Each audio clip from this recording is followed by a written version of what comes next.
when you look at women's window of opportunity, when are women at their sexual market value peak? I've always made the joke. You know, they call a store. Should we pull up the graph right now? If you have it, I don't know if I have the. I don't know if I gave him the graph, but it's off of. You might have it somewhere. Sexual market value graph. I don't know if I have it in there, but it's the. No, it's not. It's not in the ones that I sent you, Chris. It's the. It's off of one of my sites. I can go grab it. I'll go grab it here in a second. Don't worry, I'll get it. It's my infamous. It's my infamous graphic with the blue and the pink, bell curves. Curves. And remember, that was a very unscientific graph, but it's funny how accurate it was in hindsight. And I made that back in like 2013, 2014.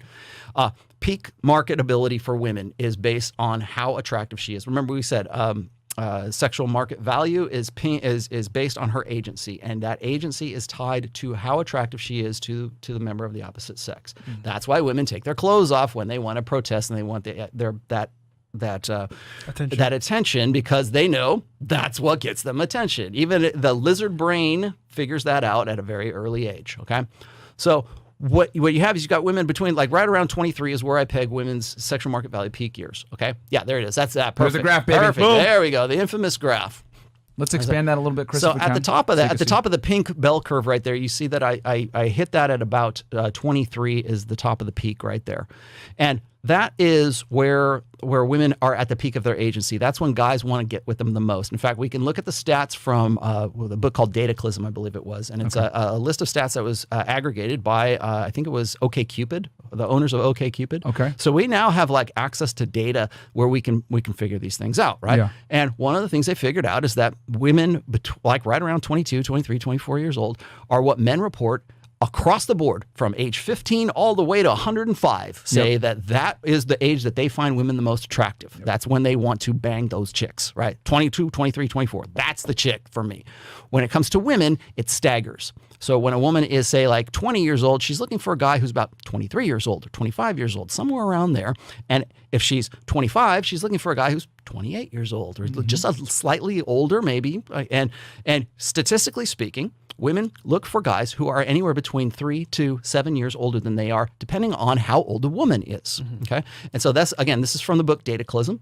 And so for women, it's the staggering. As a woman gets older, she's looking for a guy who's still older, but of around the same. So a 33-year-old woman looking for a 36-year-old, 37-year-old guy, right? That's statistically how it goes. They report that's the guy that they want to get with. Now, we'll get to the Pareto principle here in a second, but I wanted to point this out because if you look at the timeline on the age right there, from the age of 18, and I've never said this on this show before, from the ages of 18 to 28 years old, right before the epiphany phase, that 10-year span for women is a crucial time in a woman's life. That is when she is most able to optimize the alpha fucks side of hypergamy. That's when she can get the hottest guys, as we know, because that's when guys report that this is what we want across the board, right? Absolutely. 45 years old, I want a 23-year-old. Yep. 50 years old, 70 years old, I want the 23-year-old. 15 years old, I want the 23-year-old. She's in the strongest negotiating position to optimize her options. She has her agency, her power, her ability to control her own life or get the things that she wants according to her sexual agency. That's when she's at her peak. And I will even give you this, between 18 and 28 years old, 10 years. How old do you think an average woman's lifespan is? 90 years old? Yeah. Something like that? Yeah, they live longer than us. So out of 90 years on planet Earth, 10 of those years is when she's going to be able to be at her peak. And that's what she's going to be able to focus on during those 10 years.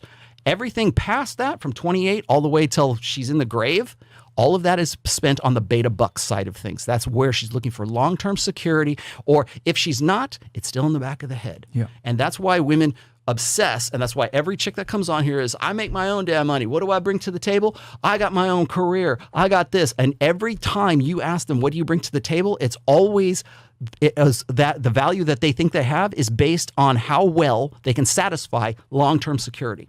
Mm-hmm. I got my own money. I got my own business. I'm going to freeze my eggs. I can go to the sperm bank and have a baby anytime I want. It's anything that is complementary to long-term security. Women today don't think that they are going to ever get long-term security from men. I put this up as a post or as a comment one time when, I don't know if it was the last night or it was the night before, but women, when they are looking for a guy, they don't expect to find long-term security in that guy, because they think men are either abusive or they're ridiculous or they're incompetent. And so as a result of teaching them this for a long time, they think they have to create their own long-term security. Yeah. That's why it's, I make my own damn money. I'll do what I want. I guess I'm going to be alone for the rest of my life, right? Well, if that's the case, then it behooves you to get a degree, to forget about marriage, right? Because none of these guys will ever measure up, or even if they did measure up, they'll only be good for alpha fucks, and they'll never be good for beta bucks because I don't want to get with a beta. I don't want to get with the chump if I don't have to. They don't have to get with the chump anymore. They don't. So now it's that long-term security aspect that is going to stick with them for the next, let's say, 80 years, rather than the 10 years that they have that window to capitalize on the alpha fuck side of things. So you have to take that into consideration. So when you're dealing with, like, if you're down here, like, macking on girls or whatever like that, and that girl's between 18 and 28 years old, her priorities are going to be much different than the girl who's 29 to 31 years old, and so on and so forth. And they're not looking forward towards the long-term security because they don't expect to ever find it in a guy. Because their guys are ridiculous. They're stupid. I don't want to have anything to do with guys. I guess I'm going to be lonely for the rest of my life. I guess you are.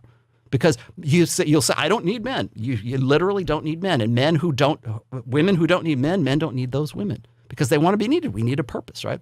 So anyways, that's the new kind of thing I've been thinking about with respect to hypergamy is there's how, at what age and what era and what stage of a woman's maturity can she maximize the alpha fuck side, and what's the rest of her life, right? And she has a lot longer to wait and a lot longer to depend on with long-term security than she does alpha fucks. And that's why when women come on this show and they're 34, 38 years old or whatever, and they're like, crying or Kevin Samuels says, you're average at best. That girl's crying in her beer because she knows that her that 18 to 28 year old window is gone. It's long gone. Yep. But she should have been using that window to get long-term security rather than just I'm going to go bang whoever I can bang and get the seed instead of the need. And let's talk about this as well. We talked about how there was a spike in antidepressant prescriptions in 2010 with social media usage.